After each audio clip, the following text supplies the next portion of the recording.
ഒരാൾ നിന്നും കൊണ്ട് നീയത്തൊക്കെ വെച്ച് ചലയിലേക്ക് വെള്ളം ഒഴിച്ചാണ്ട് കുളിച്ച് ആ നിന്നും കൊണ്ട് ഓനിങ്ങനെ മൊത്തം ഷവറ് വൈക്ക് എല്ലാ ഭാഗത്തേക്കൊക്കെ ഏകദേശമാക്കി ഓൻ പിന്നെ ആ നിൽക്കുന്ന നൃത്തത്തിലാണ്. ഇന്നിപ്പം മിക്ക സാധാരണക്കാരെ ഒരു കൂലി ആ ഒരു അവസ്ഥയ്ക്ക് നീങ്ങിയിട്ടുണ്ട്. എന്നിട്ട് എന്ത് ചെയ്യുന്നു? തല തോർത്തുന്നു ഓൻ പോരുന്നു. ഇവിടെ ഞാനൊരു മസാല പറയാം, ആരും ഒന്ന് വിചാരിക്കരുത് തിരിയാൻ വേണ്ടിയിട്ട്. ഞാൻ ആദ്യം ഇബാറത്ത് വായിക്കാം. ഇബാറത്ത് വായിക്കുമ്പോൾ ഇതിന്റെ വകയല്ല, ഫിഖിന്റെ ഗ്രന്ഥങ്ങളിലുള്ളതാണെന്ന് ബോധ്യപ്പെടുമല്ലോ. അതുകൊണ്ട് സാധാരണക്കാരൊന്ന് ക്ഷമിക്കാം. വയജിബു ഗസ്ലുൽ മസ്റബത്തി മിനൽ ജനാബത്തി ലിഅന്നഹാ തൽഹറു ഫീ വഖ്തിൻ ഫതസീറു മിൻ ലാഹിരിൽ ബദനി. എന്നിട്ട് അത് കിതാബിന്റെ പേര് ശറഹ് അബി ഷജാഇ എന്ന് പറയുന്ന കിതാബിന്റെ പേര് പറയുന്നത്. വഹിയ ഏതാ ഈ മസ്റബത്ത്? മസ്റബത്തിനെ കഴുകൽ നിർബന്ധാണ്. അതാണ് പറയും വയജിബു നിർബന്ധമാകും ഗസ്ലുൽ മസ്റബത്തി മസ്റബത്തിനെ കഴുകൽ നിർബന്ധമാകും മിനൽ ജനാബത്തി ജനാബത്തുണ്ടായാല്.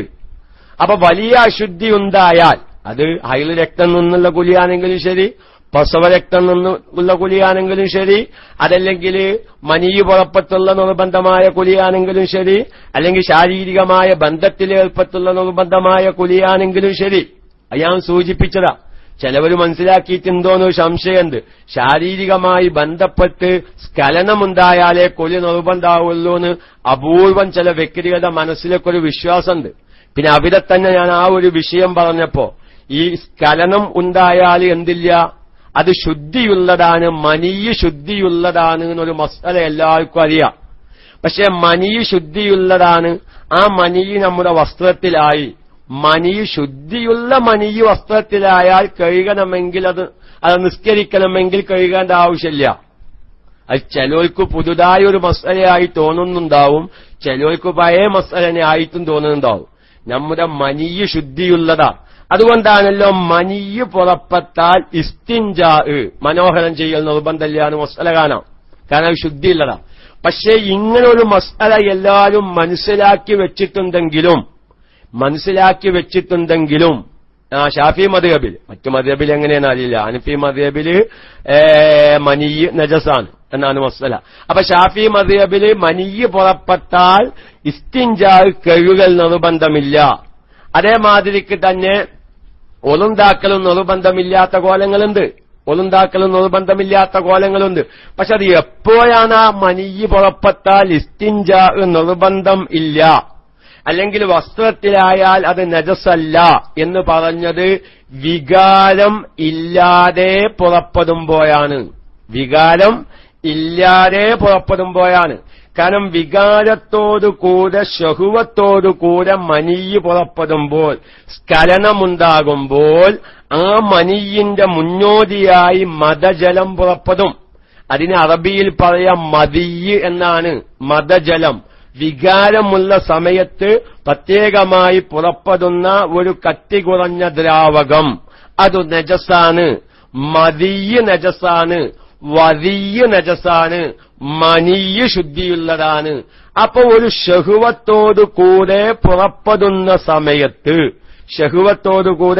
പുറപ്പെടുന്ന സമയത്ത് ആദ്യം മനീയിന്റെ മുന്നോടിയായി എന്ത് സംഭവിക്കുന്നു? മദജലം പുറപ്പെടൽ സംഭവിക്കുന്നു. അതിന്റെ പിന്നാലെയാണ് മനീയ് വരുന്നത്. ആ സമയത്ത് ഈ നജസായ മദിയിനോട് കലർന്നിട്ടാണ് മദിയ് വരിക. അപ്പൊ അതുകൊണ്ട് അങ്ങനെ ശഹുവത്തോടുകൂടെ പുറപ്പെടുമ്പോൾ അതെന്താവുന്നു? മുതനജ്ജിസായ മനിയാവുന്നു. അഥവാ മനീയ് ശുദ്ധിയുള്ളതാണെങ്കിലും നജസായ മദിയിനോട് കലർന്നത് കാരണം അത് മുതനജ്ജിസായി മാറിപ്പോയി. അപ്പൊ അതുകൊണ്ട് അത് ആ നിലക്ക് മനീയ് പുറപ്പെട്ടാൽ, ശഹുവത്തോടുകൂടെ മനീയ് പുറപ്പെട്ടാൽ മുന്നോടിയായി മദജലം അഥവാ മദിയ് വന്നതുകൊണ്ട് ഇസ്തിൻജാ നിർബന്ധമാകും. അതുപോലെ തന്നെ വസ്ത്രത്തിലായാൽ കഴുകൽ നിർബന്ധമാകും, ശരീരത്തിലായാൽ കഴുകൽ നിർബന്ധമാകും. നേരെ മറിച്ച് ഒരാളെന്ത് ചെയ്തു? സുഖമായി കിടന്നുറങ്ങി, അവൻ ഒരു ദുർസ്വപ്നവും കണ്ടിട്ടില്ല, വികാരം വരുന്ന രൂപത്തിലുള്ള സ്വപ്നങ്ങളൊന്നും കണ്ടിട്ടില്ല. ചിലപ്പം അള്ളാഹു കാത്തുരക്ഷിക്കുമാറാവട്ടെ, ചിലപ്പം സ്വപ്നത്തിലായി ചിലപ്പം അന്യ സ്ത്രീകളുമായി ബന്ധപ്പെടുന്നത് സ്വപ്നം കണ്ടേക്കാം. ചിലപ്പം നമുക്കത് വലിയൊരു മോശമായി തോന്നുമല്ലേ? അല്ല, നിങ്ങൾ കേൾക്കണോ? സ്വപ്നത്തിന്റെ വ്യാഖ്യാനം ഞാൻ അതിന്റെ ഇടയിൽ ആരും ചോദിക്കരുത് എന്ന് ഞാൻ സാന്ദർഭികമായി ഉണർത്തുകയാണ്. ചിലപ്പം നല്ല നല്ല വ്യക്തികൾ, അങ്ങനെ മഹാനായ മുഹിയുദ്ദീൻ ശൈഖ് റളിയല്ലാഹു തആല അൻഹുവിന്റെ ചില മുരീദന്മാര് ഉറക്കത്തിൽ അന്യ സ്ത്രീകളുമായി വ്യഭിചരിക്കുന്നത് സ്വപ്നത്തിൽ കണ്ട സംഭവമുണ്ട്. അത് മഹാനായ ശൈഖ് അവറുകളുമായി ചർച്ച ചെയ്തപ്പോ അള്ളാഹുവിന്റെ തീരുമാനപ്രകാരം അങ്ങനെ ഒരു വിധിയുണ്ടായിരുന്നു, ഇയാൾ അന്യ സ്ത്രീയുമായി ബന്ധപ്പെടുമെന്ന്. പക്ഷേ നല്ല നല്ല ആത്മീയ നേതാക്കന്മാരുടെ ബന്ധം, ആ ബന്ധം അത് സ്വപ്നത്തിലൂടെയാക്കി മാറ്റിമറിച്ച് അവനെ കുറ്റത്തിൽ നിന്ന് ഒഴിവാക്കിയതാണ്. പോലത്തെ സംഭവങ്ങളൊക്കെയും കിതാബിൽ കാണാം. പിന്നെ ഞാൻ അടുത്തൊരു കിതാബിലൊരു സംഭവം കണ്ടു, ഞാനത് പറയുന്നില്ല. അത് പറഞ്ഞാൽ പിന്നെ എല്ലാവരും അതുകൊണ്ട് കുഴപ്പമില്ലാന്ന് തോന്നിപ്പോകും. അതായത് അന്യ സ്ത്രീകളെ വ്യഭിചരിക്കുന്നതായി സ്വപ്നത്തിൽ കണ്ടാൽ വലിയ ഒരു മഹത്വം അതിന്റെ പിന്നിൽ അവനിക്ക് വരുന്നുണ്ട്. ആ മഹത്വം ഏതാണെന്ന് ഇപ്പോൾ ഞാൻ പറയുന്നില്ല. അപ്പൊ അതുകൊണ്ട് അങ്ങനെയൊന്നും കണ്ടതിന്റെ പേരിൽ ആകെ കൂടുതൽ ബേജാറ് വേണ്ട എന്ന് മാത്രമേ ഇപ്പൊ ഞാൻ പറയുന്നുള്ളൂ. ഞാൻ മഹത്വം ഏതാന്ന് ചോദിച്ചിട്ട് ഒറ്റക്കുറ്റും ഫോൺ ചെയ്യേണ്ട. കാരണം ചിലത് ഇൽമാണെങ്കിലും പറയാതിരിക്കലാണ് ഹൈറുന്നുണ്ട്. അപ്പൊ നമ്മൾ ചിലപ്പോൾ സ്വപ്നങ്ങൾ കാണും. അപ്പൊ അങ്ങനെ സ്വപ്നം കാണുമ്പോ വികാരത്തോടു കൂടെയാണ് നിസ്കാരം പുറപ്പെടുക. നേരെ മറിച്ച് ഒരാൾ സുഖമായി കിടന്നുറങ്ങി ഓനെന്താക്കി സുബഹിക്ക് എഴുന്നേറ്റ് നോക്കുമ്പോ, സുബഹിക്ക് എഴുന്നേൽക്കാന്നുള്ളത് നമ്മളെ ഭാഷയെ പറഞ്ഞതാണ്, മൊത്തത്തിൽ പറഞ്ഞാൽ രാവിലെ എഴുന്നേറ്റ് നോക്കുമ്പോ അവന്റെ വസ്ത്രത്തിലാകെ മനിയ് കണ്ട് ഓനിത് പുറപ്പെട്ടതൊന്നും ഓനറിയില്ല. ചിലപ്പം ശാരീരികമായ ക്ഷീണങ്ങൾ കാരണം, ഞരമ്പിന്റെ ചില അസുഖങ്ങൾ കാരണം എന്തുവാണം അങ്ങനെ സംഭവിക്കും. അപ്പൊ എന്താണ്, ഇപ്പൊ വികാരമൊന്നും ഇല്ലാതെ പുറപ്പെട്ട മനിയാണ്. ആ മനിയ് ശുദ്ധിയുള്ളതാവും. ആ മനിയ് പുറപ്പെട്ടത് വസ്ത്രത്തിലായി, നിസ്കരിക്കാൻ വേറെ വസ്ത്രമില്ല. ഓനക്ക് സുബഹി നിസ്കരിക്കണം, കുലിച്ചു, അതൊക്കെ കുലി നിർബന്ധമാണ്. അത് സ്വപ്നസ്കലനായാലും അറിയാതെ പുറപ്പെട്ടാലും അറിഞ്ഞു പുറപ്പെട്ടാലും ഞെക്കിക്കുറ്റി പുറപ്പെടുവിച്ചാലും എങ്ങനെ പുറപ്പെടുവിച്ചാലും കുലി നിർബന്ധമാണ്. പക്ഷേ എന്ത്, ഇങ്ങനെ മദജലം കലരാത്ത രൂപത്തിൽ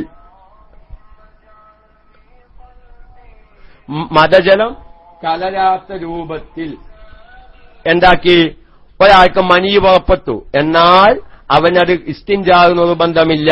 അതുപോലെ തന്നെ അത് വസ്ത്രത്തിലായാൽ കുലിക്കൽ എന്താണ് വസ്ത്രം കഴുകൽ നിർബന്ധമില്ല. പക്ഷേ എന്താണ് കുലി നിർബന്ധാവും. അത് ഞാൻ സാന്ദർഭികമായി ഒന്ന് ഉണർത്തിയെന്ന് മാത്രം. അപ്പൊ ഞാൻ പറയുന്നത് ഈ ജനാബത്ത്, അത് ഏത് നിലക്കുള്ള ജനാബത്തായാലും ശരി, വലിയ അശുദ്ധിയായാലും ശരി, മസ്റബത്തിനെ കഴുകൽ നിർബന്ധമാണ്. എന്നിട്ട് ഫുഖാക്കൾ പറയാൻ എന്താണ് ഈ മസ്റബത്തിനെ കഴുകൽ നിർബന്ധമാണെന്ന് പറയാൻ കാരണം, ഈ അന്നഹ നിശ്ചയമായിട്ടും ഈ മസ്റബത്ത് തെളുഹറു അത് വെളിവാകും, ഫീ വഖത്തിൻ ചില സമയത്ത്, ഫതസീറു അപ്പോ ആ മസ്റബത്ത് ആയിത്തീരും, മിൻ ലാഹിരിൽ ബദനി ശരീരത്തിന്റെ ബാഹ്യമായ ഭാഗത്തിൽപ്പെട്ടതാകും. അപ്പൊ നിർബന്ധമായ കുലി കുലിക്കുമ്പോ സുന്നത്തായ കുലി അങ്ങനെ തന്നെ കേട്ടോ. സുന്നത്തായ കുലിയാണെങ്കിലും ശരീരത്തിന്റെ എല്ലാ ഭാഗത്തേക്കും വെള്ളം ചേർക്കണം. അപ്പലേ സുന്നത്തായ കുലിയുടെ ആ മഹത്വം ലഭിക്കുകയുള്ളൂ.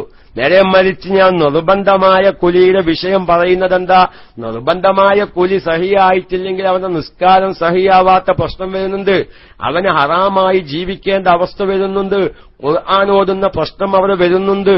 നേരെ മറിച്ച് സുന്നത്തായ കുലിയാകുമ്പോ ചേരേണ്ട ഭാഗത്തേക്ക് വെള്ളം ചേർന്നിട്ടില്ലെങ്കിൽ ആ സുന്നത്തായ കുലിയുടെ ആ ഒരു പ്രതിഫലം ലഭിച്ചില്ല എന്നേ വരുള്ളൂ. നമ്മുടെ നിസ്കാരം സഹിയാവാത്ത പ്രശ്നമോ ഖുർആനോത്തെ ഹറാമാകുന്ന പ്രശ്നമോ ഒന്നും സംഭവിക്കുന്നില്ല. എന്നിട്ട് അതാണ് അതിന് കാരണം. അപ്പൊ ഈ മസ്റബത്തിനെ കഴുകൽ നിർബന്ധമാണ്. ചില സമയത്ത് അത് വെളിവാവലുണ്ട്. അപ്പൊ ആ വെളിവാവാൻ സാധ്യതയുള്ള ഭാഗമായതുകൊണ്ട് അതെന്താകുന്നു, ശരീരത്തിന്റെ ബാഹ്യമായ ഭാഗത്തിൽപ്പെട്ടതാണ്. ശരീരത്തിന്റെ ബാഹ്യമായ എല്ലാ ഭാഗത്തേക്കും വെള്ളം ചേരൽ നിർബന്ധവുമാണ്. എന്നിട്ട് പറയുന്നു വഹിയ, ഏതാ ഈ മസ്റബത്ത്? ഞാൻ എന്റെ സാധാരണക്കാരെ വിഷമിപ്പിക്കല്ലോ. നമ്മൾ ഈ വിഷയത്തിന്റെ ഒരു ഗൗരവം ഒന്ന് മനസ്സിലാക്കാൻ വേണ്ടി ഒരു ഇബാദത്താർത്ഥം വെച്ചെന്ന് പറയുമ്പോ കുറച്ചും കൂടി ഒരു പറയാനൊരു വിഷമം കുറഞ്ഞു കിട്ടുമെന്ന നിലക്ക് പറയുകയാണ്. വഹിയ ഈ മസ്റബത്ത് മുൽത്തഖൽ മംഫദി മലദോരം എന്ന ദോരം ഒരുമിച്ചുകൂടുന്ന സ്ഥലമാകുന്നു. ആ സ്ഥലത്തിനിക്കാണ് മസ്റബത്ത് എന്ന് പറയുന്നത്.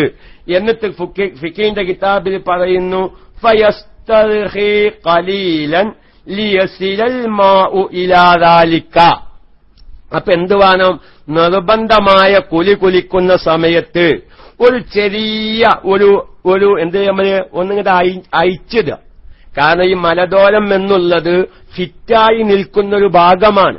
അപ്പൊ ആ മംഫദ്, ആ ദോരം ഒരുമിച്ചു കൂടുന്ന സ്ഥലം, അപ്പൊ ഒരുമിച്ചു കൂടുന്ന അതേ അവസ്ഥയിൽ അങ്ങോട്ട് വെള്ളം പാർന്നാൽ ആ ഒരുമിച്ചു കൂടുന്ന സ്ഥലത്തേക്ക് വെള്ളം ചേരില്ല. അപ്പൊ അതുകൊണ്ട് എന്തു വേണം? ഒന്ന് ഇസ്തിർഹാ ചെയ്യുക.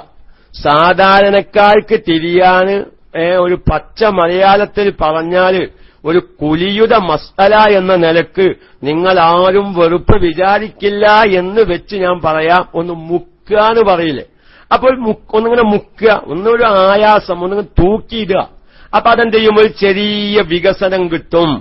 ആ വികസനം കിട്ടുമ്പോൾ ഖലീലൻ അല്പം ഒന്നിങ്ങട്ട് വികസിപ്പിക്കുക. ലിയസിലൽ മാഉ, അങ്ങനെ തന്നെയാണ് ഫിഖിന്റെ കിതാബിൽ പറഞ്ഞത്.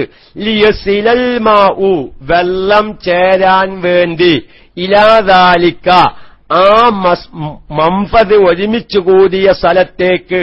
അപ്പൊ നമ്മൾ നേരെ കുത്തനെ നിന്ന് നിസ്കരിക്കുമ്പോൾ ആ മലദോരം ഒരുമിച്ചു കൂടുന്ന ഭാഗം അവിടെ കൂടിക്കിടക്കുകയാണ്. ആ കൂടിക്കിടക്കുന്ന ഭാഗത്തേക്ക് വെള്ളം ചേർക്കൽ നിർബന്ധമാണ്. അങ്ങോട്ട് വെള്ളം ചേരണമെങ്കിൽ ഒരു ഇസ്തിർഹാ നടത്തണം. അല്പം ഒന്ന് തൂക്കിയിടുക അല്ലെങ്കിൽ മുക്കുക എന്നൊക്കെയും പറയാം. ഇങ്ങനെ തന്നെയാണ് ഇസ്തിൻജാഇന്റെ നേരത്തും അക്കാര്യം നിർബന്ധമാണെന്ന് ഫിഖിന്റെ ഗ്രന്ഥങ്ങളിൽ കാണാം. കാരണം നോക്കൂ, ഒരു മിനിറ്റ്, ഇബാറത്ത് വായിക്കാനാണ്. നോക്കി, ഫത്തുൽ മീൻ പോലത്തെ കിതാബ് പറയും. നോക്കി, വയംബഇൽ ഇസ്തിർഹാഉ ലിഅല്ലാ യബ്കാ അസറുഹാ ഫീ തളാഇഫി ശറജിൽ മഖ്അദതി. ഓക്കെ, വളരെ ഗൗരവത്തിൽ ചിന്തിക്കുന്നത് നമ്മളെ നജസ് വൃത്തിയാക്കുന്നത് വരെ പല സാധാരണക്കാരും ശ്രദ്ധിക്കാതെ പോകുന്നു. അതിൽ ബുജൈരിമിയുടെ ഇബാറത്തായി പറയുന്നത് ഒഫിൽ ബുജൈരിമി വയംബഗി ഐ ഉജൂബൻ, അത്യാവശ്യമാണെന്ന് പറഞ്ഞാൽ ഉജൂബൻ നിർബന്ധമാണ്. എന്ത്? ലിൽ മർഅത്തി പെണ്ണിന് നിർബന്ധമാണ്, വറജുലി പുരുഷന് നിർബന്ധമാണ്, അൽ ഇസ്തിർഹാഉ ഇസ്തിർഹാ നിർബന്ധമാണ്, ലി അല്ലാ യബ്ഖാ അസറുൽ നജാസത്തി നജസിന്റെ അസറുകൾ ശേഷിക്കാതിരിക്കാൻ വേണ്ടി, ഫീ തളാഇഫി ശറജിൽ മഖ്അദത്തി ഏത് മഖ്അദത്തിന്റെ ശറജിന്റെ ചുരുളുകളിൽ. മനസ്സിലായില്ല? മഖ്അദത്തിന്റെ ശറജിന്റെ ചുരുളുകളിൽ എന്ന് പറഞ്ഞാൽ എന്താണ് ഈ ശറജുൽ മഖ്അദത്ത് എന്ന് പറഞ്ഞാൽ? കിതാബുകൾ വിശദീകരിക്കുന്നു, മജ്മഉ ഹലഖത്തിദ്ദുബരി മലദോരത്തിന്റെ വട്ടക്കണ്ണി ഒരുമിച്ചു കൂടുന്ന സ്ഥലം. ആ സ്ഥലം ഒന്ന് ഇസ്തിർഹാ ചെയ്യണം. ഇല്ലേ? അറബി ജാരിയാകുന്നതിനാൽ മനസ്സിലാകുന്നില്ല. മനസ്സിലാകുന്നുണ്ടല്ലോ? ഇതാ ഞാനത് അങ്ങനെ അറബി കൂട്ടി വായിക്കാൻ കാണാലോ. കാരണം നമ്മൾ നേരെ പച്ച മലയാളത്തിൽ ഇങ്ങനെ പറയുമ്പോ അയക്കുണ്ടാവുമല്ലോ, ഒലക്ക മുനുങ്ങാണെങ്കിലും വിരല് മറാണ്. ഒലക്കേനോ മുനുങ്ങുന്നത്, എന്നാലും ഒരു വിരലെങ്കിലും മറവെക്കണമെന്ന്. കാരണം ഒരു മറ എന്ന മാതിരി സംഗതി മസ്അലക്കാണ്, നല്ല മസ്അലയാണ്, നിർബന്ധമായ കൂലി. ചിലപ്പോ ഈ മസ്അല ഇന്നലെ നമ്മളെ ഒരു ചോദ്യത്തിലായി പറഞ്ഞൊരു മസ്അലയായിരുന്നു. സ്ത്രീകളുടെ ആ ഗുഹ്യസ്ഥാനത്തിന്റെ 2 ചുണ്ടുകൾ ഒരുമിച്ചു കൂടുന്ന ഭാഗത്ത് ചില ചുരുളുകളുണ്ട്. ഈ ചുരുളുകളുടെ ഇടയിലേക്ക് വെള്ളം ചേർക്കൽ നിർബന്ധാണ് എന്നാണ്. ഇസ്തിൻജാഇന്റെ നേരത്തും നിർബന്ധാണ്, നിർബന്ധമായ കുലിയിലും അത് നിർബന്ധം. അവിടെയും നമ്മൾ നേരത്തെ പറഞ്ഞ ഇസ്തിർഹാ ഇല്ലേ? ഇസ്തിർഹാ എന്ന് പറഞ്ഞാൽ എന്ത്? ഇസ്തിഗ്ഹാറിനാണ് ഒരു ചെറിയ അതൊരു വികസനം കിട്ടാൻ വേണ്ടി ഒന്ന് മുക്കുക എന്നൊക്കെയാണ് അതിന് പച്ച മലയാളത്തിൽ പറയാം. അത് സ്ത്രീകൾക്ക് അവരുടെ മലദോരത്തിലും ഈ മസ്അല ശ്രദ്ധിക്കണം, അവരുടെ ഗുഹ്യസ്ഥാനത്തിലും ഈ മസ്അല ശ്രദ്ധിക്കേണ്ടതുണ്ട്. ഇത് കേൾക്കുമ്പോ എത്ര ആൾക്ക് മതിയുണ്ട്, എത്ര ആൾക്ക് ലജ്ജ വന്നിട്ടുണ്ട്. എന്തായിരുന്നാലും ഞാൻ ഇവിടെ വെച്ച് ആ വിഷയം അങ്ങോട്ട് അവസാനിപ്പിക്കാൻ. ഇനി ഇതിന്റെ ഗൗരവം ഇത്രയും ശ്രോതാക്കൾക്ക് മനസ്സിലായല്ലോ. എന്തൊക്കെയോ നമ്മൾ ശ്രദ്ധിക്കാനുണ്ട്. ഞാൻ അത്തരം കാര്യങ്ങളൊന്നും ശ്രദ്ധിക്കാതെയാണ് കുലിക്കാറുള്ളത് എന്നെങ്കിലും ഒരു ബോധ്യപ്പെട്ടിട്ടുണ്ടാവും. ഇതങ്ങനെ ഒരു പരസ്യമായി വല്ലാതെ പറഞ്ഞാൽ വേറൊരു ബുദ്ധിമുട്ടും കൂടിയുണ്ട്. ഇങ്ങളൊക്കെ ഓൺലൈനിലായതുകൊണ്ട് നിങ്ങളെ വിഷമൊന്നും ആവൂല, നിങ്ങളാരും ഉരുളങ്കല്ല് തരിയില്ല, വതിർത്ത് തല്ലൂല. പക്ഷെ എന്റെ വീട്ടിലൊരു സാധനമുണ്ട്, 37 ചിലപ്പം കൊതവും വെള്ളം കൊണ്ടുങ്ങാണ്ട് ലാപ്ടോപ്പിൽ ഒഴിക്കും, മതി. അപ്പൊ ഏതായിരുന്നാലും മനസ്സിലാവാൻ മാത്രം ഞാൻ എന്താക്കി, നമ്മളൊരു നിർബന്ധമായ കുലിക്കുന്ന സമയത്ത് എന്തൊക്കെ ശ്രദ്ധിക്കണമെന്ന് ഏകദേശം ഒരു ധാരണയിലേക്ക് നമ്മുടെ സാധാരണ കൂലിപ്പണിക്കൊക്കെ പോകുന്ന പകലന്ത്യോളം കൂലിപ്പണിയെടുത്ത് രാത്രി വീട്ടിൽ വന്ന് തന്റെ പ്രിയപ്പെട്ട ഭാര്യയുമായി സല്ലപിച്ച് സുബഹിക്ക് കുലിക്കുമ്പോൾ ഇത്തരം മസ്അലകളൊന്നും കേൾക്കാത്ത എത്രയോ സാധാരണക്കാർ അല്ലാഹു തആല അവരിലേക്കൊക്കെയും നമ്മുടെ ഈ നിർബന്ധമായ മസ്അലകൾ എത്തിച്ചു കൊടുക്കാൻ നമ്മുടെ ക്ലാസ് റൂമിലൂടെയും ക്ലാസ് റൂമിന്റെ ശ്രോതാക്കളിലൂടെയും അല്ലാഹു തആല തൗഫീഖിനെ പ്രദാനം ചെയ്യുമാറാവട്ടെ എന്ന് മാത്രം ദുആ ചെയ്ത് ഞാൻ ആ ഭാഗത്തിൽ നിന്ന് പിന്മാറുകയാണ്. എന്റെ പ്രിയപ്പെട്ട പുരുഷന്മാരും സഹോദരന്മാരൊക്കെ ആ വിഷയം ശ്രദ്ധിക്കണം.